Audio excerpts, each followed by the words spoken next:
I got so much motherfucking design on right now. Break it down, bring it back, make it clap. I got 3 old thoughts, new block, wear that thing. Bitches on my line, and you know. Di sini saya akan menjelaskan tentang organ reproduksi wanita.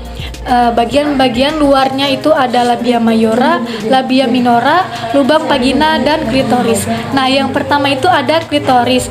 Klitoris adalah organ seksual perempuan yang sangat sensitif terhadap stimulasi. Selanjutnya, vagina bagian yang tampak dari luar bisa juga disebut sebagai liang atau lubang vagina. Dan bagian dalam inilah tampak vagina secara keseluruhan. Vagina sebenarnya termasuk organ reproduksi bagian dalam ya. Vagina adalah organ hubungan seksual pada perempuan. Selain itu, vagina berfungsi juga untuk jalan bagi bayi yang sudah siap untuk dilahirkan. Nah, sekarang kita bahas organ selanjutnya ya. Ada serviks, rahim, tuba Fallopi, dan indung telur.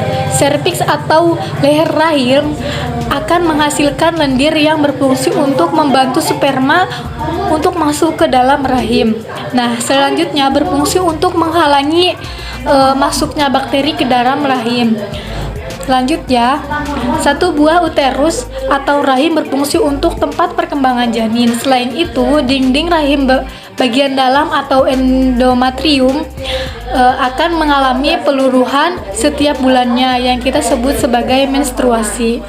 Menstruasi terjadi jika sel telur yang tidak dibuahi oleh sperma, sedangkan jika sel telur dibuahi oleh sperma, terjadilah kehamilan dan kemudian akan berkembang dan bertambah besar menjadi bayi di uterus atau rahim. Tuba Fallopi adalah saluran yang dilewati sel telur dari indung telur menuju rahim pada saat sel telur tidak dibuahi. Selain itu, tuba Fallopi juga berfungsi sebagai tempat terjadinya pertemuan antara sel sperma dan sel telur.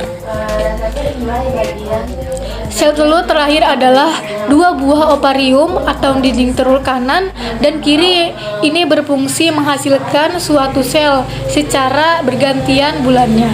Selain itu, indung telur juga berfungsi memproduksi hormon estrogen dan proestrogen hormon. Proestrogen hormon ini berfungsi menjalankan fungsi produksi pada wanita. Salah satunya berperan dalam produksi menstruasi atau proses menstruasi atau pada saat perempuan tersebut hamil.